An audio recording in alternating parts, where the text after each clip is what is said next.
Before we get into the video, could everyone please subscribe to my Endless Diary Tales channel? Thank you so much. Mary, your husband fell into the river. Hurry, go save him. The neighbor lady was so anxious she spun around in circles. I was in the yard drying corn when I heard her shout. The basket in my hands didn't even pause midair. Well, if he fell, I said flatly. It's not like I can swim. Everyone in the village froze in shock. It was the autumn of 1982, and something happened by the river in Willow Creek Village that shook the whole place. I had been crouching by the riverbank washing clothes when I suddenly heard a loud splash. Turning my head, I saw my husband, John Miller, a soldier who had just returned from the army, thrashing wildly in the water.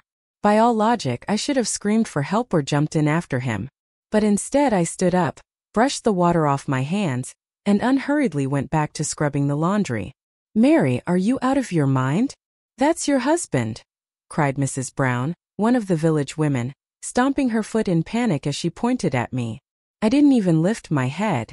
Mrs. Brown, your eyesight must be failing. That man doesn't look like my husband to me. What do you mean not your husband? That's clearly John Miller. Only then did I slowly raise my head and glance at the figure struggling in the river. You're right, I said calmly. It is John Miller. Then why aren't you saving him? Why should I? I replied, my tone as calm as if we were talking about what to cook for dinner. Mrs. Brown was so shocked she couldn't speak for a moment. Then she jabbed her finger at me and yelled, Mary, you heartless woman. Even if you two had problems, you can't just stand there and watch him drown. The other women washing clothes nearby quickly gathered around, all talking at once. Yeah, Mary, no matter what, John is still your husband. He's always treated you pretty well, hasn't he? You're being too cruel. Enough talking. Save him first. But despite their shouting, none of them dared to go into the water. It was autumn and the river was icy cold and deep. None of them could swim, and no one was brave enough to jump in. Meanwhile, John, struggling in the water, grew weaker and weaker. I stayed crouching by the riverbank, calmly rubbing the coarse fabric in my hands, as if the one drowning wasn't my husband, but some stray dog that had wandered too far. Mary, what on earth are you thinking? Mrs. Brown's eyes filled with tears. At last, I set down the wet clothes, stood up, and brushed the water from my hands. Mrs. Brown, I said evenly, did you forget what you told me yesterday? That John and Linda Green were hugging each other behind the hill. At once, the riverside fell silent. Mrs. Brown's face changed and she stammered, That may be true, but you still can't just let him die. Why not? I sneered. If he's got the strength to roll around with another woman, I'm sure his swimming's just fine. He doesn't need me to save him. With that, I knelt back down and kept washing my clothes. By then, John had nearly sunk beneath the surface. Everyone watched me, too stunned to speak. At that critical moment, a rush of hurried footsteps came from behind. John! John! The young woman's voice shouted. I didn't even need to turn around to know who it was. Linda Green, the prettiest girl in the village, and my husband's mistress. She ran straight to the riverbank, saw John struggling in the water, and moved to jump in. Linda, don't. You can't swim. Mrs. Brown grabbed her arm. Linda burst into tears. Then what should we do? John's going to die. She turned toward me, her eyes full of tears. Please, Mary, please save him. When I heard her call me sister-in-law, I couldn't help but laugh. Linda, I said coldly, since you call me sister-in-law, you should know what a proper place in a relationship means. If you two love each other, then saving him is naturally your job. Why should I, the wronged wife, save the man who's my rival? Linda Green turned beet red at my words, tears streaming down her face. Sister-in-law, John and I really didn't do anything. Don't misunderstand. Don't misunderstand. She sobbed. I stood up and looked down at her. Then tell me, what were you two doing behind the hill last night looking at the moon? Linda's face flushed even deeper, and she kept her head down, unable to answer. By then John had completely sunk. Only a few bubbles rippled on the surface. Everyone who saw that froze. The next moment someone might really die. Quick, go call Village Chief Shu and get people to help. Someone shouted and the crowd began to panic. But by the time the able-bodied men from the village arrived, it was already too late. I packed up the wash basin and started for home. I had barely taken 2 steps when a splashing sound came from behind me. Turning, I saw a soaked figure pulling himself out of the river. None other than John Miller. He was dripping wet, his hair plastered to his forehead, looking at me with a complicated expression. A sigh of relief ran through the crowd. "Thank God John's okay. You scared me to death. I thought someone had really died," they said. But as I looked at the drenched John, I couldn't help smiling coldly inside. Just as I suspected, John's swimming skills were one of the best in the army. That drowning scene had been a show staged by him and Linda for my sake. Their aim was simple: to test whether I still had feelings for him. Too bad for them, their scheme misfired. Reborn this time, I, Mary, was no longer the naive, sweet, educated daughter-in-law I once had been. When they'd finished their little performance, I asked him coldly, "Enough acting?" John froze for a moment, surprised that I would be so blunt. "Mary, what are you saying? I nearly drowned just now." "Oh, really?" I walked up to him and, looking into his evasive eyes, asked, "Then why didn't you just swim straight to the far bank when you were in the water?" John's face changed. "And my leg cramped," he stammered. "A cramp?" I snorted. "Then why is it fine now?" I pointed to his legs as he walked normally. John was left speechless, only able to mutter that he must have been too nervous before. And now, relaxed, he was fine. Enough of this performance. I waved him off and turned to walk home. "I won't play along with your drama." Behind me I heard Linda crying, "John, I'm so glad you're okay." I thought. I didn't look back. I strode home while voices trailed after me in waves. What's wrong with Mary? Wasn't she gentle before? Maybe she's angry about John and Linda. Still, letting someone die is too much. After all, they are husband and wife. I listened to these remarks without a ripple in my heart. In my last life, I had indeed been a gentle and dutiful wife, obedient to my husband and devoted to my in-laws. What did that earn me? My husband's betrayal, my rival's provocation, and the village's cold stares. In the end, I was shoved off a cliff on a snowy night by John and Linda together. Only at the moment of death did I understand that to some people, kindness is merely a synonym for weakness to be exploited. Since heaven has given me another chance, I will make everyone who hurt me pay. Back at home, I pushed open the yard gate and saw Old Man Lee sitting in the courtyard smoking his pipe. When he saw me come in, he frowned and asked, "Where's John? Why didn't he come back with you?" "He fell into the river," I answered calmly. "What?" Old Man Lee cried, leaping to his feet and dropping his pipe. "Then why didn't you save him, Mary?" "I can't swim," I replied. "Then why didn't you call for help?" "I did. The whole village went." Old Man Lee paced in a panic. "So what's John's condition now?" "He should be dead, right?" I remained calm. "What did you just say?" Old Man Lee stared at me wide-eyed as if he couldn't believe what he'd heard. "I said he should be dead," I repeated calmly, then turned and walked into the kitchen to start making dinner.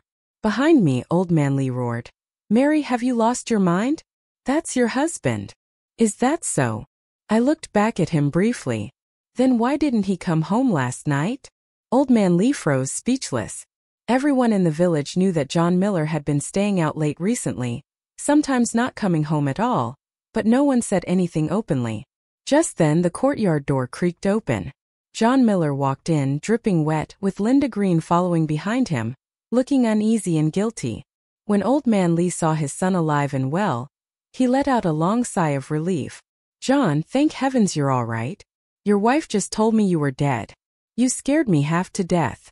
John's face darkened as he turned toward me. "Mary, what do you mean by that?" I was tending the fire at the stove and didn't even bother to look up. "Nothing," I said flatly. "I just told the truth." "The truth?" John's voice rose sharply. "I'm standing right here alive and you're telling people I'm dead." "Then I must have been mistaken," I replied calmly, my tone steady. "So you're still alive, huh?" The way I said it sounded more like regret than relief. John's face turned an ugly shade of blue. He strode up to me and barked, "Mary, what's wrong with you today? Why are you treating me like this?"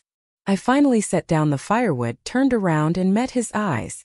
"John, let me ask you, where did you spend the night last night?" My blunt question stunned him. His eyes darted away. I was at a meeting at the village committee." he stammered. A meeting that lasted until sunrise? I let out a short, cold laugh. John Miller, do you think I'm 3 years old? Beside him, Linda Green's face turned crimson. She hung her head so low she almost disappeared into her collar. Old Man Lee looked from his son to me, his expression uneasy as he cleared his throat. Linda, it's getting late. You should go home. Linda looked as though she'd been granted a pardon. Yes, Mr. Lee. I'll go now, she said quickly and started toward the door. Wait. My voice stopped her mid-step. She froze, then turned around slowly. Yes, Mary. How old are you this year? 22, she whispered. Married yet? No, not yet. Good. I nodded.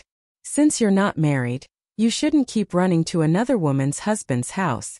It's not a good look. Linda's face flushed even redder, her eyes welling with tears. Mary, I swear John and I really didn't do anything. Is that so? I stepped closer and studied her face carefully. Then how do you explain the mark on your neck? Instinctively, Linda raised her hand to cover it, but it was already too late. John had noticed too. His expression darkened even more. Mary, don't talk nonsense. Nonsense. I turned toward him, my gaze sharp. Then why don't you explain it? That hickey on her neck, was it a mosquito bite? John opened his mouth but couldn't say a word. Old Man Lee finally saw the truth and slapped his thigh in anger. You too, what the hell is this? Linda burst into tears, covering her face as she ran out of the courtyard. Silence fell, leaving only the three of us. Father, son, and me. Old Man Lee pointed a trembling finger at John. You ungrateful bastard. You have a good wife at home and you don't cherish her. You had to go mess with some young girl. John stiffened, his neck flushing red. Dad, Linda and I really didn't do anything. Didn't do anything? Old Man Lee's beard trembled with fury. So how do you explain the mark on her neck? Then I, John Miller, stammered, unable to finish the sentence. I stood quietly to the side, watching the whole scene with cold detachment, a bitter smile tugging at the corner of my lips. In my past life, I had trusted this man far too much only to be played for a fool. Every time I caught John sneaking around with Linda Green, he'd always come up with some excuse to smooth things over. And I, because I loved him, always chose to believe him. It wasn't until the very end that I realized the two of them had been together for a long time and Linda was even pregnant with his child. Meanwhile, I, the lawful wife, had become nothing more than an obstacle in their so-called love story. Enough, I said, waving my hand. Since everything's already out in the open, let's make things clear. I looked him straight in the eye. John Miller, I'm asking you now. Do you even want to continue this marriage? John froze, clearly not expecting such a blunt question. Mary, what's that supposed to mean? I replied evenly. Do you want to stay with me, or do you want to be with Linda Green? John opened his mouth but no words came out. I'll give you 3 days to think it over, I said as I turned toward the house. Once you've decided, come find me. I went inside, leaving father and son staring at each other in the yard. Outside I heard Old Man Lee shouting, You worthless bastard. You don't even know how lucky you are. Mary's a good woman, and you don't appreciate her. Dad, it's not what you think. Not what I think. Do you take me for blind? Linda and I really didn't do anything, John insisted, still trying to defend himself. Oh really? Old Man Lee snapped. And those marks on her neck? Did I put them there? The two of them argued for a long time before John stormed off, slamming the gate behind him. I lay on the bed, listening to the noise outside. Yet inside I felt nothing but calm. In my past life, when I discovered his affair, I cried day and night, begging him to come back to me. And what did that earn me? More betrayal, more humiliation. Linda became even bolder, and I eventually became the village laughingstock. This time I would never make the same mistake again. If John didn't value me, I saw no reason to keep humiliating myself for him. The next morning, I got up early to make breakfast. Old Man Lee was sitting in the yard smoking his pipe. When he saw me come out, he hesitated, clearly wanting to speak but not knowing how. Dad, if you have something to say, just say it, I said quietly. He sighed heavily. Mary, John didn't come home last night. All right, I answered simply and continued preparing breakfast. You really don't have anything to say about that? he asked, his voice rising with frustration. No, I replied. Old man Lee looked at me, growing more anxious by the second. Mary, whatever problems you two have, you should sit down and talk it through. Don't let things get this bad. I stopped what I was doing and looked at him. Dad, do you really think a man sneaking around with another woman behind his wife's back is just a problem? He opened his mouth but couldn't find the words. Dad, I know you love your son, I continued evenly. But there are some things, some principles that can't be solved just by talking. With that, I went back to my cooking. Just then, the courtyard door opened and village chief Mr. Brown hurried in, looking flustered. Old Lee, something serious happened, he shouted. Old man Lee put down his pipe. What is it? Your son John and Linda Green were seen together on the back hill last night. Old man Lee's face darkened immediately. Seen doing what? Mr. Brown hesitated and glanced at me, unsure whether to continue. I set down the spatula in my hand. Empty, Brown, I said calmly. You can just say it. I'm not an outsider. Only then did Mr. Brown speak. Someone saw the two of them together in the grass hut behind the hill last night. He didn't finish the sentence, but the meaning was clear enough. Old man Lee trembled with rage.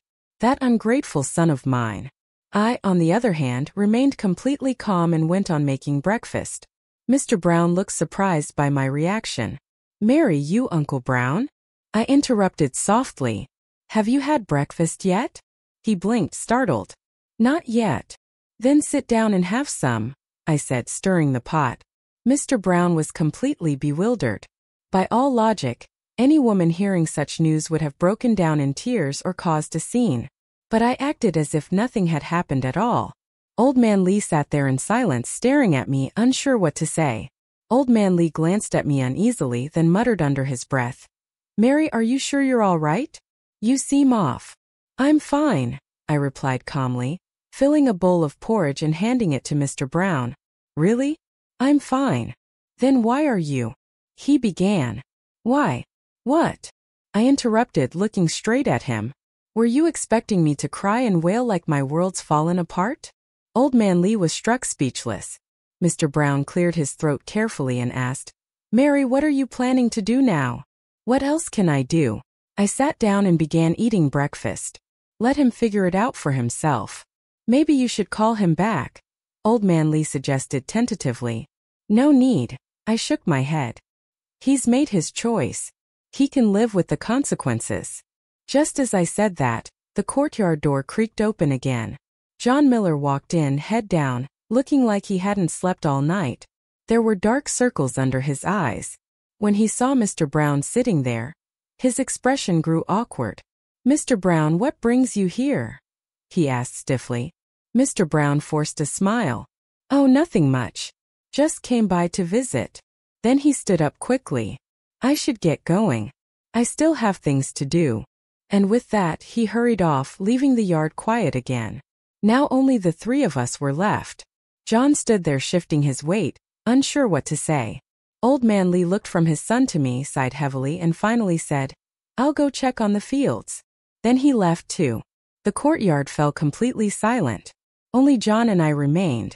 I continued eating, acting as though he wasn't even there. After a long pause, John finally spoke. Mary, can we talk? I looked up briefly. About what? About what happened yesterday. Yesterday? I asked flatly, pretending not to understand. He clenched his jaw. About me and Linda. Oh, that. I set down my chopsticks. Have you made up your mind yet? Mary, He clearly wanted to explain. Enough? I cut him off, waving a hand. Just tell me straight. What's your choice? John was silent for a long time. Finally, he said, Mary, can we start over? I let out a cold laugh. Start over? And what about Linda Green? Have you cut ties with her completely? A flush crept up John's neck. I'll talk to her. I'll make things clear. Make things clear. I stood and met his eyes. John, do you think I'm a fool? That's not what I meant, he said quickly. Oh, then where did you spend the night last night? He opened his mouth but couldn't answer. Seeing him like that, the last bit of hope in my heart finally died. There was nothing left in this man worth saving. John Miller, I said coldly. I'll ask you one last time. Who do you choose? He froze, his face growing darker by the second. He began pacing back and forth in the yard, clearly battling with himself. I stood there silently, waiting for his answer. To be honest, I already knew what it would be, but I wanted to hear him say it because in my past life, I died without ever hearing the truth from his mouth. At last, John stopped pacing and looked at me. Mary, I don't think there's any love left between us. As expected, I'd been prepared for this, so his words didn't even sting. My heart was calm, almost numb. If there's no love left, I said evenly, then let's get a divorce. John blinked, stunned. Clearly, he hadn't expected me to be so decisive. Marry you? What? I cut him off again. Were you planning to drag this out and make me live as a bitter, resentful wife for the rest of my life? John's face flushed red with shame. I didn't mean it like that. Then what did you mean? I asked coldly. John Miller fumbled for words for a long time before finally muttering. Don't you think getting a divorce is a bit rushed? Maybe we should think it over. I let out a short, sharp laugh. John Miller, are you planning to have it both ways? No, that's not what I mean. Then why can't you make up your mind? John fell silent, unable to answer. But I knew exactly what was going through his head. He couldn't bear to let go of delicate little Linda Green. Yet he also didn't want to lose me, the beautiful wife who cooked, cleaned, and took care of everything for free. In my last life I'd been too naive and he toyed with me like a puppet. But in this life I would never give him that chance again. John Miller, I'll give you one last chance, I said, meeting his eyes. Decide right now. Either you stay with me and cut all ties with Linda Green completely, or we go to the village office today and file for divorce. There's no third option. John's face showed hesitation, his expression torn and uncertain. He stood there for a long time struggling. Then finally he clenched his jaw and said, Mary, let's get divorced. Even though I'd been expecting those words, hearing them out loud still pricked at my heart for a moment. But the pain passed quickly. After all, I'd already died once in my previous life. What could possibly still tie me down? All right, I said with a nod. Let's go to the village office now. John looked startled. Now? Yes, now. I turned and went into the house, took out our household registration book and marriage certificate, and came back. While the village chief's still around, we'll get it done. John looked at the papers in my hand, his face a mix of shock and confusion. Mary, were you already planning this? What do you mean already planning? I replied calmly. These are essential documents. I can't exactly hide them, can I? He said nothing, but I could see the disbelief in his eyes. He had thought I would cry, beg, or throw myself at his feet like I used to. Too bad for him. I wasn't that foolish woman anymore. We walked together toward the village committee building. On the way we passed several villagers. They stared at us curiously, sensing something unusual. Mary, John, where are you two off to? Mrs. Jang called out. To the village office to take care of something, I answered simply. Mrs. Jang glanced between us, suspicion flickering in her eyes. Could it be? I didn't bother hiding it. We're going to file for divorce. Her mouth fell open in shock. Divorce? Yes, divorce, I repeated evenly. As soon as the words left my mouth, a small crowd gathered around us. Mary, you two have been fine all this time. Why get divorced all of a sudden? Yeah, if there's a problem you can talk it out. No need to go this far. John, your wife's a good woman. Don't do something stupid. John looked uncomfortable under their concerned stares, but I stayed calm and steady. Thank you everyone for your concern, I said politely. But this is between the two of us. We've already talked it through. Talked it through? Mrs. Brown asked, her voice full of disbelief. Mary, are you sure you want to go through with this? I'm sure. I glanced at John beside me and added, because he's already made a new choice. The crowd fell silent for a moment, then all eyes turned to John. His face flushed crimson and he lowered his head, unable to meet anyone's gaze. John, is that true? Asked old Mr. Lee, one of the elder villagers. John stammered. I just think Mary and I aren't compatible. Not compatible? The old man repeated, shaking his head in anger. You've been married 3 years. Why suddenly not compatible? Mrs. Carter snapped. Maybe their personalities don't match, someone offered tentatively. Personality clash? Mrs. Carter repeated sharply. I think he has a new lover. John's face flushed even darker. I watched from the side with cold eyes, a private smile curling at my lips. In my past life, these villagers pretended to pity me on the surface while quietly enjoying my humiliation. Now that John was the one embarrassed, they were just as eager to pile on. Human nature is like that, always hungry for spectacle. Everyone, it's getting late. We still have to get the paperwork done. I interrupted the murmurs and kept walking. John followed behind me with his head down. When we reached the village committee office, Mr. Brown, the village head, was in his office drinking tea. He set his cup down when he saw us. John, Mary, you're here. Mr. Brown, we're here to file for a divorce, I said plainly. Mr. Brown almost dropped his teacup. What divorce? He blurted. He looked between us incredulously. Are you serious? I put our household registration book and marriage certificate on the desk. Mr. Brown picked them up, glanced them over, and then set them down slowly.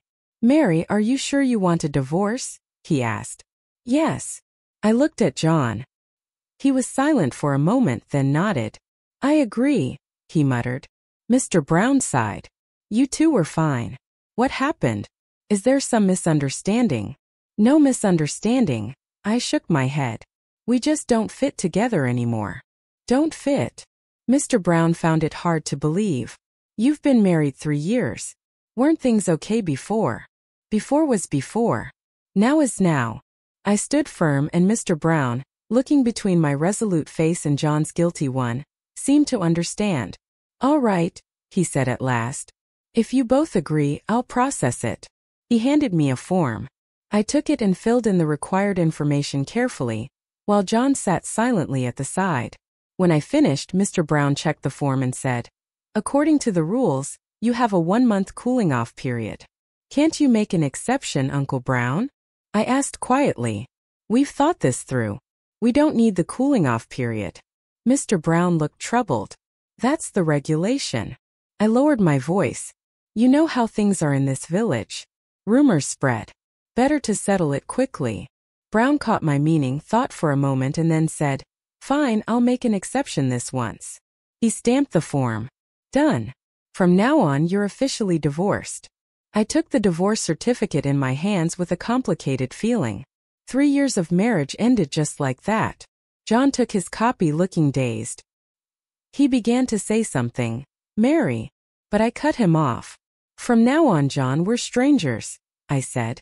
I hope you and Linda are happy. Then I turned and left the committee office while Mr. Brown sighed. Such a good couple. Outside, I took a deep breath. Finally, freedom. Let the pains of my past life be buried. This time I would live for myself. The news of our divorce spread through the entire village in no time. By the time I reached my house, a crowd had already gathered in the yard. The village women, those who thrived on gossip, were all there, chattering animatedly. They really split up. It's true. I just came back from the village office. I saw it with my own eyes. That was so fast. They were arguing this morning and now they're divorced by afternoon. I heard it's because John has a new woman. Men really can't be trusted. I pushed open the gate and walked in. The chatter stopped instantly. Mary's back. Mary, are you all right? Facing their concerned looks, I smiled faintly. What could possibly be wrong with me? You just got divorced. Don't you feel sad? Mrs. Jang asked cautiously. I'm fine, I replied honestly. They all looked at me in surprise. Normally, a woman who just divorced would be crying her eyes out, but I looked lighter, freer, even happier than when I was married. Mary, what will you do now? Asked Mrs. Brown. What do you mean? I mean about your future, your life. I'll live as I always have, I said simply, walking into the kitchen to start preparing dinner. The crowd exchanged confused glances, unsure what to say next. Just then, Old Man Lee came back from the fields. Seeing the yard full of people, he frowned. What's going on here? Mrs. Jang whispered. Old Lee, your son John and Mary, they're divorced. What? The hoe slipped from his hands and hit the ground with a thud. They signed the papers at the village office just now. Old Man Lee's face darkened immediately. He stormed into the kitchen. Mary, is it true? Did you two really get divorced? Without looking up from the vegetables I was chopping, I said calmly. We did. What do you mean we did? You both actually went through with it. Didn't you already know, Dad? I replied evenly. He slapped his thigh in fury. That worthless son of mine. How did I raise such a fool? I set down the knife and looked at him. Dad, don't get too angry. What's done is done. Mary, don't you leave. Stay here. I'll drag that bastard back home. There's no need, I said, shaking my head. We're divorced now. I should move out. Move out? Where would you even go? I've thought about it, I said quietly. I'll stay with my parents for a few days, then figure out my next steps. Old Man Lee grew even more anxious. Mary, don't act out of anger. This house will always be your home. I appreciate that, Dad, I said gently. But things aren't the same anymore. It wouldn't be right for me to stay. He started pacing in distress. No, I can't let you go. Why not? I asked softly. He hesitated, then said, Because you're my daughter-in-law. Dad, I'm not anymore. I took the red divorce certificate from my pocket and held it out to him. See, it's official. Old Man Lee looked down at the document, his eyes turning red. It's all that damn boy's fault, he growled. I'll go find him and give him a piece of my mind. He turned to leave, but I quickly stopped him. Dad, please don't. It's useless. How is it useless? I'm his father. He still has to listen to me. You can control his actions, I said quietly, but you can't control his heart. Old Man Lee froze and the villagers standing nearby fell silent too. Everyone knew I was right. Feelings couldn't be forced. Just then John walked in through the gate. Seeing the crowd in the yard, his face stiffened. Dad, what's going on here? Old Man Lee's anger flared the moment he saw him. He strode forward and slapped him hard across the face. The sound cracked through the air, echoing in the courtyard. John staggered, clutching his cheek, speechless. You worthless fool! Old Man Lee shouted, jabbing a trembling finger in his son's face. Mary is such a good woman, and you divorced her just like that. Dad, What? You still have the nerve to come back here? John kept his head down, unable to meet anyone's eyes. I stood in the kitchen listening to the commotion outside and felt nothing at all. In my previous life, Old Man Lee had defended me the same way, but it hadn't mattered. His son's heart had already left me long ago. John, old Mr. Carter, one of the elder villagers, spoke up. Are you really divorcing Mary? John was silent for a while, then finally nodded. Why? Because we're not right for each other. Not right for each other? Mr. Carter repeated angrily. You've been married 3 years. Weren't things fine before? That was before, John muttered. Before is before, Mr. Carter interrupted sharply. Tell the truth. Did you find someone else? John's face flushed scarlet. He stammered but couldn't deny it. Everyone watching understood. John, how could you do this to Mary? Mrs. Jang scolded. She's worked herself to the bone for your family for 3 years. Never once complaining. And you changed your heart overnight, asking for a divorce just like that. Are you even a man? Under the villagers' reproachful gazes, John looked increasingly miserable. He glanced toward the kitchen, then finally muttered, It was a decision we both made. Both of you, Old Man Lee barked, furious. Don't give me that nonsense. This was your doing. He raised his hand again, ready to strike. Dad, calm down, John pleaded. How am I supposed to calm down? You let a good wife slip away. How am I supposed to face our neighbors after this? John hung his head lower, his shame written all over his face. By then I had finished cooking. Carrying a bowl of rice, I stepped into the courtyard and saw everyone still standing around. You all haven't eaten yet, have you? I said lightly. Why don't you stay for a meal? Everyone looked at me, stunned by how calm I appeared. Mary, Mrs. Jang started hesitantly, not knowing what to say. I'm fine, I said with a small smile. Divorce isn't something to be ashamed of. Really, you don't need to worry about me. I sat down and began to eat. Old Man Lee's eyes grew red as he watched me. Mary, don't act like this. You're making me feel worse. Dad, I'm really all right, I said sincerely, putting down my chopsticks. Honestly, divorce might not be a bad thing for me. What do you mean? He asked, frowning. I mean, I said softly, I can finally live for myself. My words stunned everyone. Even John looked up at me for the first time. Mary, what do you mean by that? Mrs. Brown asked cautiously. The literal meaning, I said, taking another bite. I've spent the past 3 years living for other people. Now I finally get to live for myself. The yard fell into silence. My words seemed to hang in the air, making everyone reflect. It was true. Over the past 3 years I'd been like a workhorse, silently carrying the burden of the family, giving everything and asking for nothing. Now that I was divorced, I'd actually gained something priceless, freedom. Mary, what are you planning to do next? Old Mr. Carter asked kindly. I'll take things one step at a time, I answered honestly. But I can't stay here forever. Old Man Lee grew anxious again. Mary, you can't go. Why not? I asked gently. Because this is your home. I shook my head. No, Dad. It isn't anymore. Then I stood and began clearing the dishes. The crowd watched in silence, their expressions a mix of pity, respect, and unease. John's face was pale, his eyes unfocused. It was as if for the first time he truly realized I was leaving for good. Mary, he started. Is there something you need? I asked without looking up. John stammered, unable to say anything. If there's nothing else, I need to pack my things, I said flatly. Then I turned and went into my room to start gathering my belongings. Outside, the sound of gossip gradually faded, and one by one, the villagers began to leave. Before long, only the 2 Lee men were left in the yard. Through the window I heard Old Man Lee shouting angrily, You useless fool. Now you regret it, don't you? It's too late. I don't regret anything, Dad, John muttered.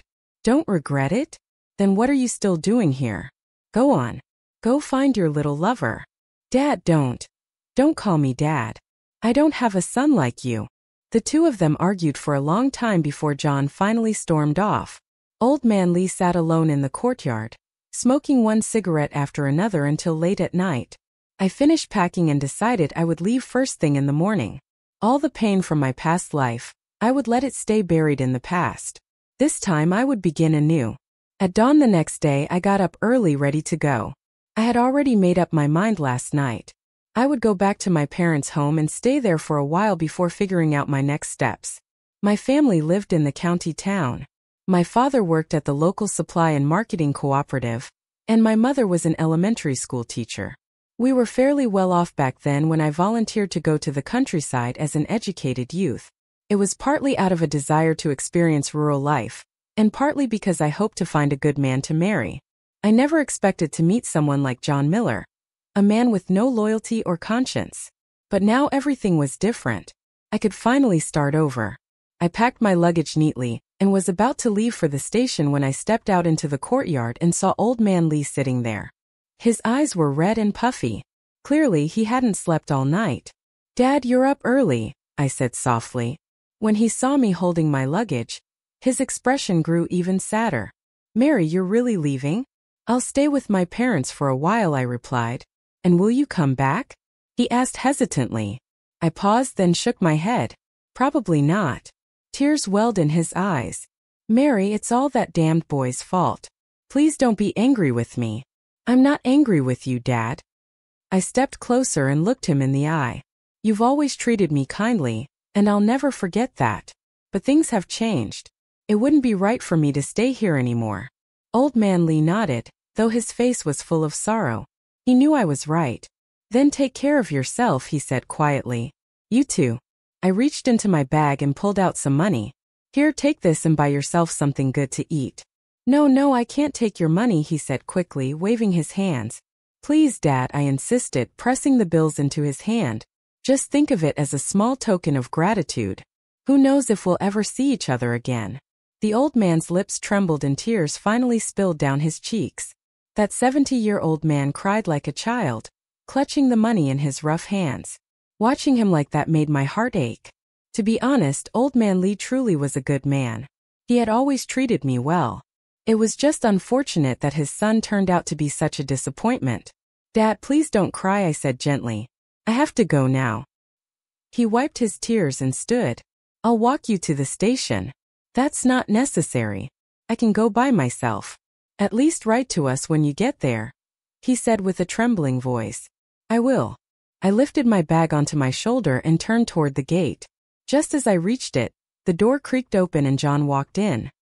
He looked exhausted, dark circles under his eyes. Clearly he hadn't slept either. Mary, what's this? He asked, staring at my luggage. I'm going back to my parents' house, I said coolly. When will you come back? I'm not. John froze, taken aback. Why do I need a reason? I shot back. He opened his mouth but couldn't say a word. We were divorced now. What reason could I possibly have to stay? Mary, he looked like he wanted to say something. If you have something to say, just say it, I told him calmly. John hesitated for a long time before finally saying, take care of yourself after you leave. I let out a cold laugh. Thanks for the concern. Then I turned to go. Mary, he suddenly called after me. I stopped and turned around. What is it? Hi, I just wanted to ask. Do you hate me? That question caught me off guard. I thought about it for a moment, then slowly shook my head. No, I don't. Really? He asked softly, disbelief in his voice. I met his eyes. Hating someone is exhausting. I don't want to waste my energy on that. His expression grew complicated. Then can you forgive me? Forgive you? I let out a small laugh. John, there's no right or wrong in matters of the heart, and there's nothing to forgive. You chose Linda because she suits you better than I do. There's nothing wrong with that. The only mistake was that we made the wrong choice in the beginning. Hearing that, John's eyes turned red. Mary, enough. I cut him off before he could continue. Let's part on good terms. And with that I turned and walked away. Behind me I could hear Old Man Lee shouting again, you useless fool. Now you regret it. Too late. I didn't look back. I just kept walking.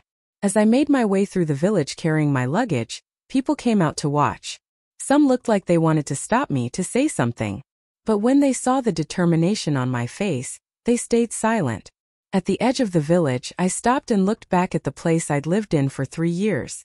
To say I felt no attachment would be a lie. But holding on to the past was meaningless. Life had to move forward. I boarded the bus to the county town. As it started moving, I saw John running after it. He stopped at the roadside, watching as the bus drove away, his face distant and dazed. But none of that mattered to me anymore. The farther the bus went, the smaller Willow Creek village became, until it vanished completely. I leaned my head against the window, my emotions a mix of relief and melancholy. This time I would live for myself. Never again as someone else's shadow. A few hours later, the bus arrived in the county town. My family's home looked just the same as before. When my parents saw me standing at the door, they were both startled. Mary, what are you doing back here? My mother asked. Mom, I said plainly. John and I got divorced. What? Both of them were stunned. Divorced? My father repeated, his voice rising. Why? I briefly explained what had happened. By the time I finished, both of them were furious. That John, he looked so honest when we first met him, my father said, slamming his hand on the table. I can't believe he turned out to be that kind of man. Mary, you poor girl, my mother said, gripping my hand tightly. I'm fine, Mom, I said with a small smile. Honestly, I feel lighter now. My mother frowned. What are you going to do from here? I'm thinking of finding a job here in the county, I said. That's a good idea. My father agreed immediately. You finished high school. It shouldn't be hard for you to find something decent. Their support warmed my heart. Maybe starting over wouldn't be so hard after all. After staying with my parents for a few days, I began looking for work. The county wasn't big, but there were still opportunities if you knew where to look. I first went to the local supply and marketing cooperative to see if there were any open positions. The director there happened to be an old friend of my father's. When he heard about my situation, he looked at me with sympathy. Mary, you're well educated, he said kindly. We actually need an accountant right now. Would you be interested? An accountant? I asked in surprise. But I've never studied accounting. That's fine, he said with a smile. You can learn on the job. We really need someone right away. You came at the perfect time. I thought about it for a moment, then nodded. All right, I'll give it a try. Good, he said, pleased. You can start work tomorrow, the director said with a smile. And just like that, I found myself a job at the County Supply and Marketing Cooperative. The pay wasn't high, but it was enough for me to live on my own. The position was steady, and there was room to grow. More importantly, for the first time in my life, I was financially independent. I no longer had to rely on anyone or live by anyone else's moods. On my first day, I focused on learning everything I could. Accounting work was detailed and sometimes complicated, but I picked things up quickly. My coworkers were friendly, and the director often guided me personally. After a week, I'd already mastered most of the basics. One evening after work, my mother asked, "How's the job going? Everything okay?" "It's going well," I said. "Everyone's been really kind." "That's good," she smiled. "Mary, you seem so much happier now than before." She was right. I was far happier than I had been during those 3 years of marriage. Living alone could be a little lonely at times, but at least I was free. I didn't have to tiptoe around a husband's moods or guess what he was thinking. That peace of mind felt wonderful. After a month of working, I decided to move out of my parents' home. I rented a small apartment in town. It wasn't large, but I decorated it warmly and it felt cozy. For the first time, I had a space entirely my own. Every day when I came home from work, I felt content just looking around at my little home. Sometimes I ate dinner alone, but I didn't feel lonely. Instead, I found the quiet comforting. I like this kind of life. Simple, calm, and mine. 2 months passed, and my life had settled into a steady rhythm. I worked at the cooperative during the day, came home at night to read or study, and visited my parents on weekends. My days were ordinary but full. Then one evening, just as I was leaving work, I ran into someone I hadn't expected to see. It was Linda Green. She was standing outside the entrance, her expression uneasy. "Mary," she caught herself. "I mean Mary." I stopped walking and looked at her coolly. "What do you want?" "I'd like to talk to you," she said softly. "Talk about what?" "There's nothing left between us." Linda bit her lip. "It's about John." I let out a cold laugh. "He's yours now. What does he have to do with me?" "No, he isn't," she said, her eyes tearing. "John and we broke up." That surprised me for a moment, but then I thought about it and found it perfectly predictable. A relationship built on betrayal never lasts long. "So what?" I asked indifferently. "He regrets it," Linda whispered. "John said he wants you to come back." I couldn't help it. I laughed out loud. "Linda, what do you take me for? A dog you can call back whenever you feel like it?" Her face turned bright red. "That's not what I meant." "Then what do you mean?" I stepped closer, my tone sharp. "You two got bored with each other, so now you remember the wife you tossed aside." "No. John really regrets everything." "Regrets?" I cut her off. "What exactly does he regret? Sleeping with you or divorcing me?" Linda stammered, unable to speak. Watching her, I almost found it funny. "Tell me, Linda," I said coldly. "Did you two break up because he wanted to get back with me, or because of something else?" Her face flushed even deeper. She lowered her head and said nothing. Seeing that, I already knew the answer. So that was it. John had used her, gotten tired, and thrown her away. Now alone and empty-handed, he suddenly remembered the wife who once cooked, cleaned, and cared for him for free. "What a joke, Linda," I said. "Let me give you some advice. John Miller isn't someone you can rely on. You'd better stay far away from him." "But I love him." She burst into tears. "Love him?" I laughed bitterly. "If you truly loved him, why did you become the other woman? If it was real love, you would have waited until he was divorced to be with him." Linda said nothing, her tears falling silently. And really, what could she say? If their love had been genuine, why had it needed to be hidden in the shadows? "And if John truly loved you," I added quietly, "why did he throw you away so easily?" "I'll tell you what," I said coldly, my voice steady. "John Miller is just a man who can't take responsibility. He treated me that way, and now he's treating you the same." Linda began crying harder, tears streaming down her face, but I felt no sympathy at all. In my previous life, this very woman had joined hands with him to push me off a cliff. Now that she'd been abandoned, it was nothing but karma. Linda, I said firmly, go back and tell John that I'm doing just fine so he doesn't need to worry about me. And tell him this too. Whatever was between us is over. From now on, he and I have nothing to do with each other. He should never come looking for me again. Linda sobbed behind me as I turned away, but I didn't look back. Walking home, I felt an unexpected calm settle over me. John regretted it now. He wanted to make up. What a joke. When I had begged him tearfully to take me back in my past life, where was he? When he was holding Linda in his arms, whispering sweet nothings, did he ever think of how I felt? And now when he's tired of playing, when he's realized how hard it is to live alone, suddenly he remembers how good I was, how convenient. When I got home, I made myself a bowl of noodles, ate quietly, and was about to sit down with a book when I heard someone shouting my name from downstairs. Mary! Mary! I went to the window. To my astonishment, it was John. He stood down below, looking up at my apartment window, unshaven and disheveled, his clothes wrinkled and his face drawn with fatigue. I pushed the window open. What are you doing here? I asked sharply. Mary, can we talk? He pleaded. There's nothing left for us to talk about. Mary, I know I was wrong, he said desperately. Can't you forgive me? Forgive you? I laughed bitterly. You've got some nerve, John. I mean it this time, he said. I really regret everything. Do you? I cut him off. Then why is it only after you and Linda broke up that you suddenly remembered I exist? He flushed, clearly embarrassed. It's not what you think. Then what is it? He hesitated, fumbling for words, but nothing came out. Watching him squirm only made my disgust deepen. Tell me, John, I said coldly. Between you and Linda, did you dump her or did she dump you? His face turned even redder. The guilt was written all over it. I smirked. So I was right. He hadn't left her. She'd left him. Maybe he'd gotten bored.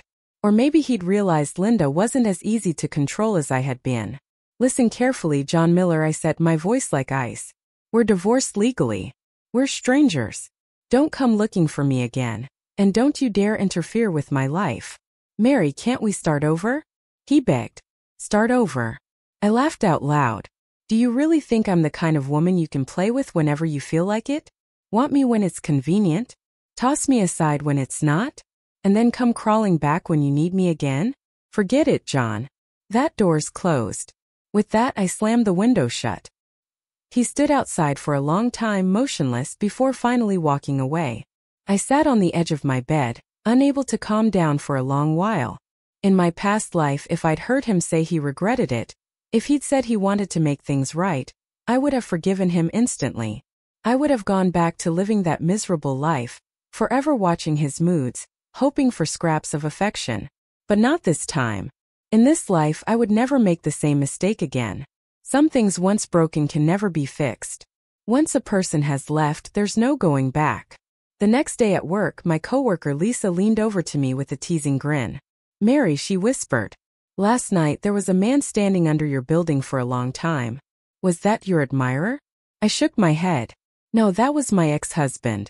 Lisa blinked in surprise. Your ex-husband? What did he want? He wants to get back together. And did you say yes? She asked curiously.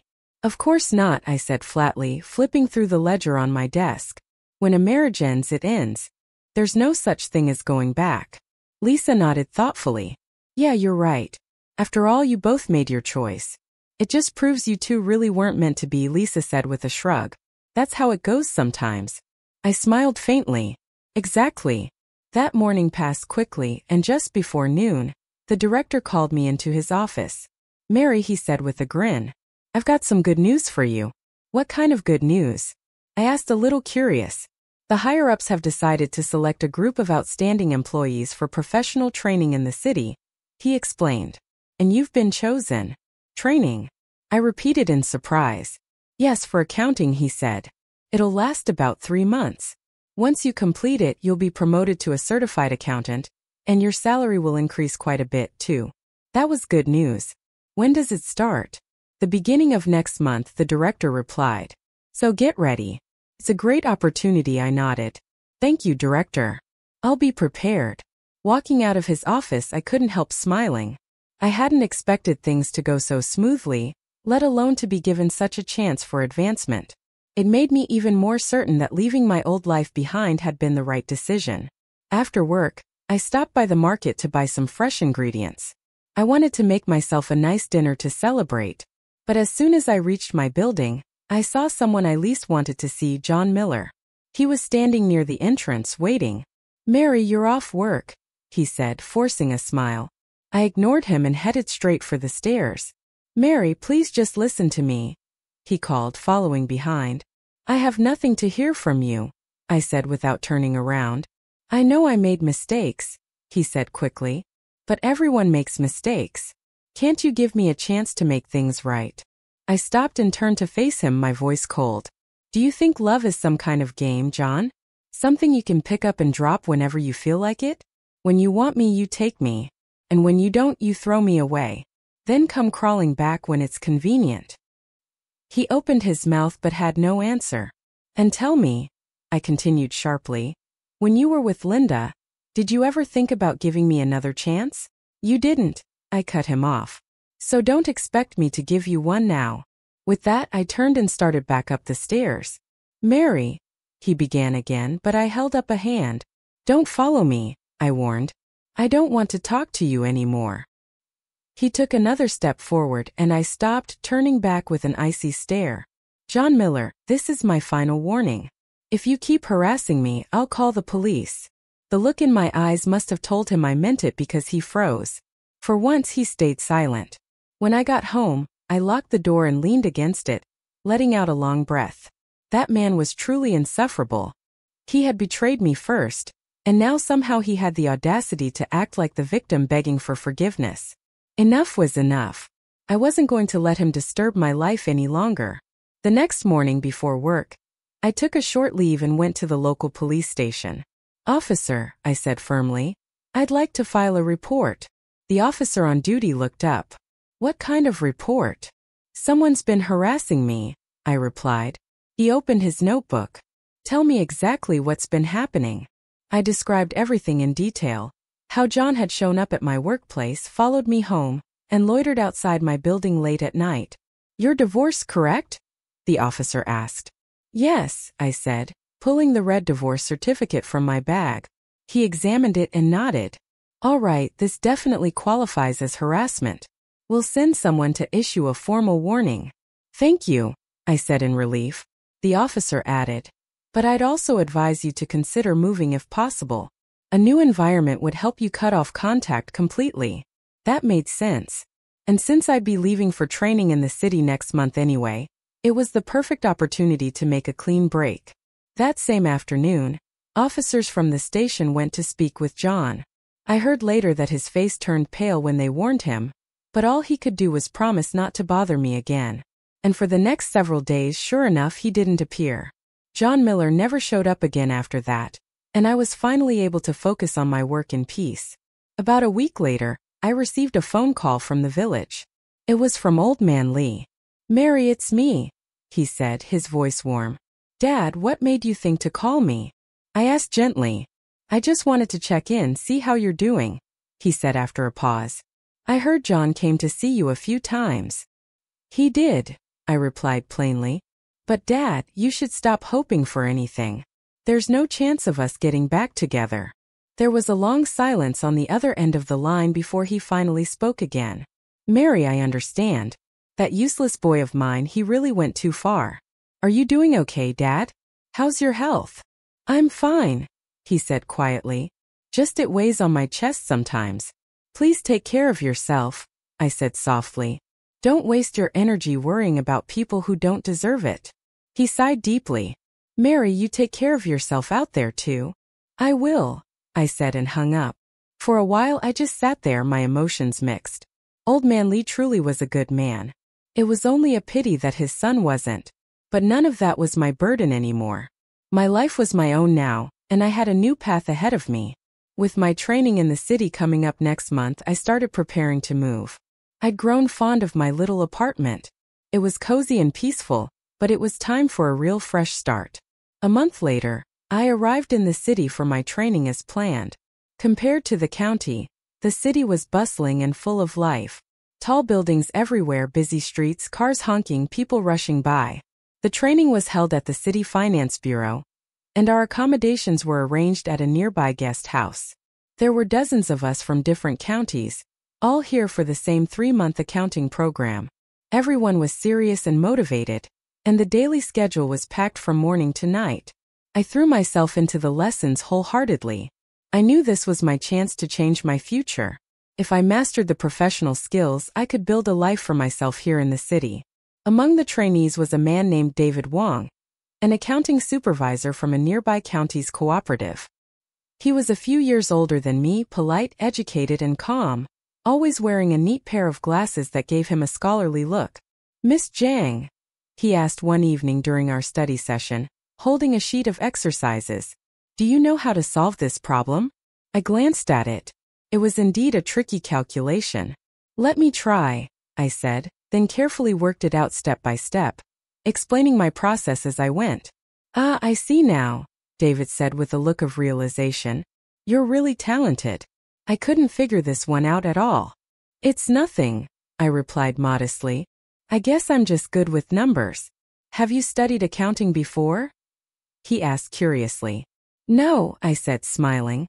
"I just started learning a few months ago." David's admiration deepened. "Then you have a real gift. You should consider further studies." "Further studies?" I echoed. "Yes," he nodded seriously. "The college entrance exams are starting again. Someone with your background and ability could definitely get into a university." His words made me pause. He was right. This was the year the national exams were officially reinstated. With my education level, getting into a university wouldn't be too difficult if I studied hard enough. "You really think I could pass?" I asked. "Absolutely," David said confidently. "You're intelligent, hardworking, and determined. You'd have no problem." Something warm stirred in my chest. Since my divorce, no one had spoken to me with such encouragement. "Thank you," I said sincerely. He smiled. "Don't thank me. We're all here to help each other." "By the way," he asked casually, "which county are you from?" "Pingyang County," I said. "Oh, I'm from Linshu. That's not far from you." We kept talking and soon realized we had plenty in common. David was thoughtful with big ambitions and clear goals. "I think our country is changing fast," he said one evening. "People like us, young and educated, should seize this moment. If we work hard, the future can be completely different." "You're right," I agreed quietly. "So I really mean it," he continued. "You should consider taking the entrance exam. This is the perfect time." Back in my room later that night, I couldn't stop thinking about his words. I gave David Wong's suggestion some serious thought. He was right. Having been given a second chance at life, I should seize every opportunity that came my way. In my past life, I had been nothing more than an ordinary village woman. But this time, why shouldn't I aim higher? The idea of taking the college entrance exam filled me with excitement. If I could get into a university, I could completely change my destiny and live a life that was truly my own. The next day, I went to speak with one of the instructors at the training program to ask about the exam. "The college entrance exam?" the teacher said, looking a bit surprised. "Mary, you want to take it?" "Yes, sir," I said firmly. "I'd like to give it a try." He studied my grades for a moment, then nodded. "With your foundation, you definitely have a chance, but be prepared. It's going to be very competitive." "I'm confident," I said without hesitation. "Good," he replied with an encouraging smile. "I'll get you some review materials you can study during your free time." The teacher was very supportive and gave me a thick stack of study guides and practice exams. From that day forward, every minute of my life revolved around learning. When I wasn't in accounting class, I was studying for the entrance exam, math, literature, politics, history. I treated every subject seriously. David Wong continued to help me whenever he could, patiently explaining anything I didn't understand. "With how hard you're working," he said one evening, "you're bound to get into a good university." "I hope so," I said with a small smile. 2 months into the training, my accounting skills had improved tremendously, and my exam preparation was going just as well. When the teacher reviewed my mock test results, he smiled in satisfaction. "Mary," he said, "your scores are excellent. You have a real chance at getting into a top university. The word sent a thrill through me. A top university. That was something I'd never even dared to dream of before. Teacher, I asked, what major do you think I should choose? Given your talent for numbers, he said thoughtfully, I'd recommend economics. The country is starting to open up now, and people with economic and financial expertise are going to be in high demand. Economics, the word itself sounded full of promise. I decided right then that would be my direction. During the final month of training, I worked even harder. Accounting lessons during the day, exam prep at night, barely sleeping at all. David started to look worried. You're going to wear yourself out like this, he said. I'll be fine, I reassured him. I'm still young. I can handle it. Still, you should balance work and rest, he insisted. I will after the exam, I said with a tired smile. He looked at me for a moment, his eyes softening. Mary, can I ask you a personal question? What kind of question? Are you married? I froze for a second, caught off guard. I was, I said quietly. But I'm divorced. Oh, David said, his face turning slightly red. I see. I just think a woman like you deserves something better. I understood what he was implying, and my emotions stirred a little. David really was a good man, educated, ambitious, and kind. But right now my heart wasn't ready for anything beyond my own goals. Thank you for saying that, I said gently. But right now I just want to focus on studying. I'm not thinking about anything else. David nodded understandingly. That makes sense. Education should come first. By the time the training ended, my accounting skills had become solid and refined. The instructor praised me highly. Mary, you're one of the best trainees in this entire program, he said as he handed me my certificate. I had officially earned my accountant qualification, a key that could open doors to much better opportunities. But more importantly, I had already registered for the college entrance exam. All that was left now was to take it. Before we parted, David handed me a slip of paper with his address on it. Mary, he said sincerely, I hope we can stay in touch. Of course, I replied with a smile. And if you ever need my help.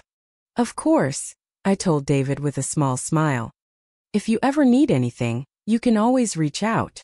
When I returned to the county after training, everything felt different, almost as if the entire world had shifted. My coworkers looked at me with admiration now, not pity or curiosity. Mary, congratulations, the director said cheerfully. You're now a certified accountant, and your salary will be raised immediately. Thank you, Director, for giving me this opportunity, I said sincerely. He waved a hand. You should be thanking yourself for your hard work. You've earned it. We're going to cultivate talents like you carefully. Our cooperative needs people like you. With the promotion and the pay raise, my life had changed dramatically. But what excited me even more was that the college entrance exam was right around the corner. For the first time in a long while, I felt my future unfolding with possibility. That night, I was at home studying when I suddenly heard someone calling my name from downstairs. Puzzled, I went to the window and froze when I saw Old Man Lee standing in the courtyard, dusty and out of breath, looking terribly anxious. Dad, I called down alarmed. What are you doing here? I hurried downstairs. Mary, something's happened, he said, his voice trembling. What happened? I asked, my stomach tightening. It's John. He's in trouble. My heart skipped a beat.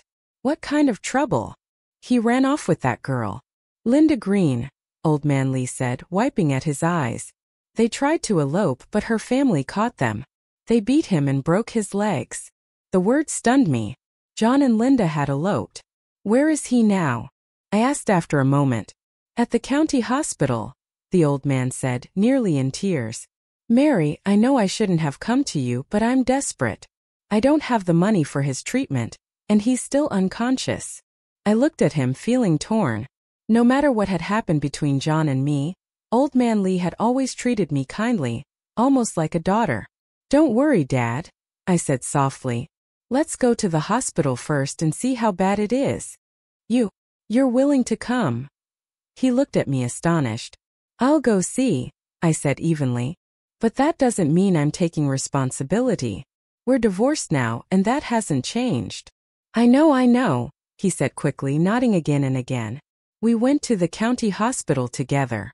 In the emergency ward, I saw John Miller lying on the bed, pale and still. His legs were both in casts, and he looked frail, almost lifeless. Linda Green sat beside him, her eyes swollen from crying. When she saw me walk in, she froze, her face full of embarrassment. Mary, she started, but I ignored her. Turning to the doctor, I asked calmly, "How is the patient's condition?" "Both legs are broken," the doctor explained. "He also has a mild concussion. He'll need to stay for observation for a while." "How much will the treatment cost?" I asked. "The initial treatment and hospitalization will be about 500 yuan, the doctor replied. That amount wasn't much for me now, but for old man Lee it was a huge sum. I looked at John lying there unconscious, and a mix of emotions filled me: bitterness, anger, even a faint trace of pity. In my past life, this man's betrayal had driven me to my death. Now it seemed fate had found its own way of balancing the scales. But because of his father, I decided to help. "Just this once, doctor," I said. "Please go ahead with the treatment. I'll cover the costs for now." Old man Lee's eyes welled up immediately. "Mary, thank you, child. Thank you so much."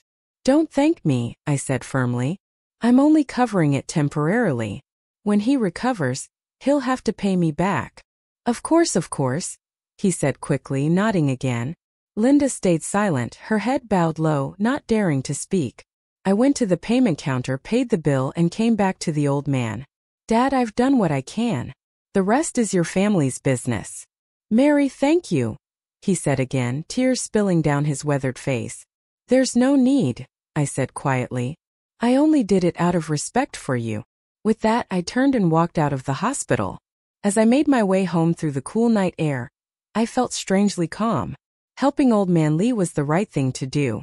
But between John and me, there was truly nothing left. Fate, life, or death had nothing to do with me anymore. My only focus now was to prepare for the college entrance exam and fight for my own future. When the exams finally came, I felt ready. During those 2 testing days, everything went smoothly. I answered each subject confidently, and the math section, my strongest subject, felt almost effortless. Those complex calculations that stumped others were, to me, a piece of cake. After finishing the last exam, I walked out of the testing hall feeling light and free. Many other students looked worried or drained, but I was filled with quiet confidence. "Mary, how did it go?" a girl who'd taken the test with me asked. "Not bad," I said with a small smile. "I think it went pretty well." "You're amazing," she said. "You don't look nervous at all." "There's no point in being nervous," I replied calmly. "I studied what I needed to. The rest is up to fate." Back home, I settled into the waiting period. I continued my work at the cooperative and stayed calm. No matter what the results would be, I had already done my best. Even if I didn't get into college, I still had a stable job and a life that I controlled, something I'd once thought impossible. But deep down, I still hoped to be admitted because that would mean a truly new beginning. A month later, the results were posted. My total score was 456 points, more than 30 points above the cutoff for top universities. When I saw my score, I nearly burst into tears from joy. When my director heard the news, he was just as excited. "Mary, that's incredible. Our cooperative finally produced a college student." "Thank you for your support, Director," I said gratefully. "You've worked hard and earned every bit of it. So, which university are you planning to apply to?" "I'm thinking of the Provincial University of Economics and Finance," I said. "Excellent choice," he said approvingly. "Graduates from that school have a bright future ahead of them." I submitted my application, listing economics at the Provincial University as my first choice. With my score, I knew I had a strong chance of being accepted. All that was left to do was wait for the admission letter. Around that time, I received a letter from David Wong. He congratulated me warmly on my results and shared some good news of his own. "Mary, congratulations on your excellent score. I've also been admitted to the Provincial Normal University. That means we'll both be in the same city. I hope we can meet again soon." Reading his words brought a smile to my face. Having a friend in the provincial capital would make things much easier. And David was a genuinely good man, steady, intelligent, and kind. 2 weeks later, my admission letter arrived. Economics Department, Provincial University of Finance and Economics. As I held the red and gold envelope in my hands, tears blurred my vision. It felt like a miracle, a turning point I once thought impossible. From a rural wife abandoned by her husband to a university student about to start anew, the change was almost unreal. When I showed the letter to my director, he beamed with pride. "Mary, you've brought such honor to our cooperative. We're so proud of you, though we'll surely miss having you here." "Don't worry, Director," I said. "I'll recommend someone capable to take over my work before I leave." "Good," he said, smiling warmly. "We'll be waiting for the day you come back as a real professional." When my parents heard the news, they were overjoyed.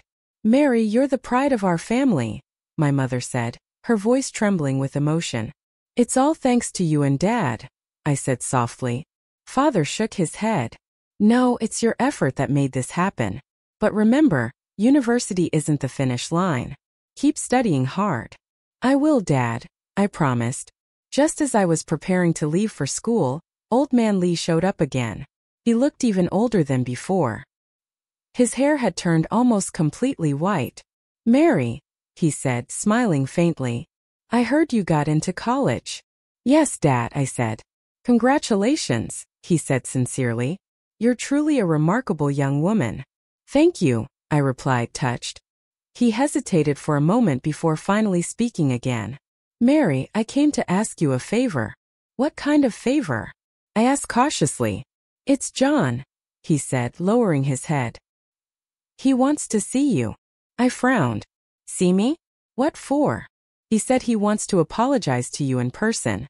I paused, unsure what to feel. In the end, I agreed. "All right," I said quietly. "I'll see him one last time." The next day, I went to the county hospital. John Miller was awake now, but still lying in bed, his face pale and weak. When he saw me walk in, his eyes flickered with complicated emotions. "Mary, you came," he said in a faint voice. "What do you want from me?" I asked, my tone cool and even. "I wanted to apologize," he said, looking straight into my eyes. "Mary, I'm sorry. I truly am. I wronged you." "As long as you know that," I said flatly. "I finally understand now," he continued weakly. "You're the best woman in the world, and I was too blind to see it." "You should have realized that a long time ago," I replied. John's eyes turned red. "Mary, can we?" "No," I interrupted before he could finish. "Some mistakes can never be forgiven." "But I really know I was wrong," he said desperately. "Then that's enough," I said, meeting his gaze calmly. "But there's no way for us to start over. I've moved on. I have a new life now." "What do you mean?" he asked in disbelief. "I'm going to college," I said. His eyes widened. "College?" "Yes. The Provincial University of Finance and Economics," I said with quiet pride. John was silent for a long time before he gave a bitter smile. "I guess I was never good enough for you." "It doesn't matter anymore," I said, standing up. "Take care of yourself, John. I wish you well." "Mary," he murmured softly as I turned to leave, but I didn't look back. Walking out of the hospital, I felt a rush of complicated emotions, sadness, closure, and relief all at once. That would be the last time I ever saw John Miller. From that moment on, we truly belonged to two different worlds. I was about to head to the provincial capital to begin a new chapter of my life while he would stay behind in that small county town, growing old with his regrets. On the day of my departure, many people came to see me off: my director, co-workers, parents, and several neighbors and friends. Everyone was happy for me, though there was a trace of reluctance in their smiles. "Mary, once you get to the city, make sure to write often," my mother said. "Study hard and don't worry about home," my father added. "If things ever get difficult, call us," my director said warmly. Hearing all their kind words and encouragement filled my heart with warmth. These were the people who truly cared for me, the most precious people in my life. As the train slowly began to move, I watched the familiar scenery of the county town fade into the distance. My heart was full of anticipation. A new life was waiting for me, and this time I was determined to live it for myself, to make it something beautiful. When I arrived in the provincial capital, I was stunned. The city was even more prosperous than I had imagined. Towering skyscrapers, busy streets, and crowds of people full of energy and purpose. The University of Finance and Economics was located right in the city center. Though the campus wasn't large, it was beautiful. Rows of plane trees lining the paths, sunlight filtering through the leaves, and the distant hum of students reciting lessons. It was exactly the kind of university life I had dreamed of. On the first day of orientation, I met my roommates. Lily Snow from Beijing was the daughter of a high-ranking official and had grown up with every privilege imaginable. Maggie Wong from Shanghai came from a successful business family and had seen much of the world. Feng Lu, a cheerful local girl, was easygoing and kind. When they heard about my past, they all looked at me with genuine admiration. "Mary, you're amazing," Lily said. "To get into college after a divorce, that takes real courage." "Seriously," Maggie agreed. "I don't think I'd have been brave enough to do what you did." "It's nothing," I said with a small smile. "People have to move forward. That's the only way to live." Fong gave me a thumbs up. "I like your attitude. We could all learn something from you." The university courses were even more fascinating than I had expected. Economics, statistics, accounting, finance, each one more captivating than the last. The professors were brilliant scholars who opened my mind to worlds I had never imagined. One in particular stood out, Professor Zhang, who taught economics. He often connected his lectures to real-world global trends, making every class feel alive with meaning and insight. "Students," Professor Zhang said, his deep voice steady and full of conviction, "the world is changing rapidly. Our country is entering a new era of reform and opening up. For those of you studying economics, this is a once-in-a-lifetime opportunity. In the next 10 years, China's economy will develop at an unprecedented pace. We will need countless talented people in economic management and finance. So study hard and one day contribute your skills to the nation's progress." His words lit a fire inside me. For the first time, I felt a profound sense of purpose. I knew I had chosen the right major, one that carried promise and responsibility. Outside of class, I kept myself busy. When I wasn't reviewing my coursework, I threw myself into various campus activities. Student government, the debate club, the English corner, anything that would help me grow. Those activities not only sharpened my abilities, but also brought me new friends and confidence. Among the many students I met, one stood out, Eric Chan, the president of the student union and also our class monitor. He was bright, capable, and well-respected among the students. "Mary," Eric said to me one afternoon, "you're really talented. Have you ever thought about joining the student union?" I blinked in surprise. "Me? I don't know if I'm qualified." "Of course you are," he said firmly. "You've got life experience that most of us don't. You're mature, capable, and you work well under pressure. We could really use someone like you." After thinking it over, I decided to give it a try. "All right," I said. "Finally, I'll do it." Once I joined the student union, my college life became even busier, but also more fulfilling. I attended lectures during the day, handled student affairs in the evenings, and organized events on weekends. It was exhausting, but I thrived in that rhythm of purpose and activity. Through the experience, I discovered a new side of myself. My organizational and leadership skills improved dramatically, and my classmates began to trust and respect me even more. "Mary, you're incredible," my roommate Lily Snow said one night as we studied together. "You manage your studies and student union work so well. It's unbelievable." I smiled modestly. "Maybe it's just because I'm a little older. I've learned to stay calm and focused." It was true. I was several years older than most of my classmates. My life experience had been full of hardship, but those difficult years had given me something valuable: resilience. I had learned to appreciate every opportunity and to never waste time. During the second semester of my freshman year, I received a letter from David Wong. He wrote that his studies at the normal university were going well, and that he'd also joined the student union. "Mary, I've been in the capital for more than half a year now, and I really love it here," he wrote. "After graduation, I want to stay and work in the city. What about you? Have you thought about your plans?" I replied that I also hoped to stay in the capital after graduation. The city was full of opportunities, a place where hard work could actually change your destiny. David and I began writing to each other often, sharing details of our studies and lives. Sometimes on weekends, we'd meet walking through the park or catching a movie. He was gentle, thoughtful, and easy to talk to. There was comfort in our friendship, though neither of us ever mentioned anything beyond that. We both seemed content to keep things as they were, simple and unspoken. By the end of my freshman year, I ranked first in my class. My professional courses were excellent, and my English had improved remarkably. One afternoon, Professor Zinn called me to his office. "Mary," he said with a proud smile, "your academic performance has been outstanding. I think you should consider applying to study abroad."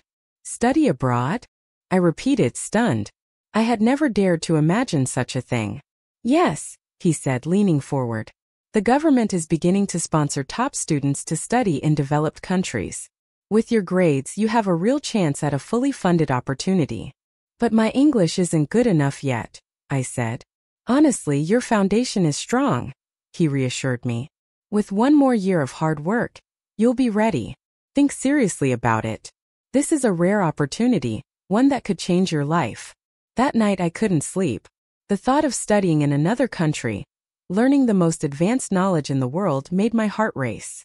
If I could go abroad and return with what I'd learned, I knew my future would never be the same again. I made up my mind to give everything I had for that goal. That summer I didn't go home. Instead, I stayed on campus to study English. From early morning until late at night, my days revolved entirely around the language. Listening, speaking, reading, and writing. Every skill had to reach a high level if I wanted to pass. When David Wong learned about my plan, he wrote me an encouraging letter. "Mary, you're truly remarkable," he said. "If you can study abroad, I know you'll achieve great things. I'll be here waiting for your return." His words deeply moved me. Though we had never defined our relationship, I could feel the sincerity in his affection. Maybe, I thought, when I came back from abroad, we could see where our connection might lead. When the summer break ended, I returned to school with renewed focus. My English had improved dramatically, and my grades in my major remained the highest in my class. But the biggest surprise came one afternoon when the school announced a list of candidates recommended for a government-funded study abroad program. My name was on it. If I passed the final selection, I would get the chance to study for 2 years at a prestigious university in the United States. It was a once-in-a-lifetime opportunity, one I was determined to seize. The selection process was rigorous. It tested not only professional knowledge but also English fluency in oral interviews. I prepared meticulously, rehearsing every possible question and polishing every sentence I might need to say. On the day of the exam, I performed smoothly. Each stage went better than I could have hoped. A month later, the results were announced. I had been chosen. I was officially awarded a government scholarship to study in the U.S. That night I couldn't sleep at all. From being a rural farmer's wife to now an international student sponsored by the state, it felt like a dream. But it was real. My hard work had truly changed my fate. Before leaving the country, I returned to my hometown to visit my parents. When they saw me again, their faces glowed with pride. "Mary, you're the pride of our family," my mother said, her voice trembling with emotion. "Mom, I couldn't have made it here without you and Dad," I replied. Father smiled, though his eyes were glistening. "It's your own effort that matters most. When you get overseas, study hard. Make your country proud." "I will, Dad," I promised. I also made a special trip to see Old Man Lee. He looked frail but still spirited. And when he saw me, his face lit up with joy. "Mary, you've truly made something of yourself," he said, his voice shaking with excitement. "If only my foolish son had been half as sensible as you." "Please take care of yourself, Dad," I said softly. "I will. I will," he said quickly, but his eyes grew wet. "Mary, you're a good girl. You'll be blessed for it." Before I left, I handed him some money. "Dad, please take this. Buy something good for yourself. I won't need it overseas." No, I can't take your money," he protested, waving his hands. "Please," I insisted gently. "Think of it as a little token of gratitude." He finally accepted it, tears streaming down his face. That old man had treated me with nothing but kindness. I would never forget his warmth. When I left the county for the last time, I didn't visit John Miller. I'd heard that he had recovered but was left with a permanent limp. Linda Green had abandoned him and married someone else. He now lived alone, struggling to get by. But none of that had anything to do with me anymore. I had my own path to walk, and he had to bear the weight of his own choices. Everyone is responsible for the life they create. As the plane lifted off the runway, I looked down at the land beneath me growing smaller and smaller. My heart swelled with hope and excitement. A new life was about to begin,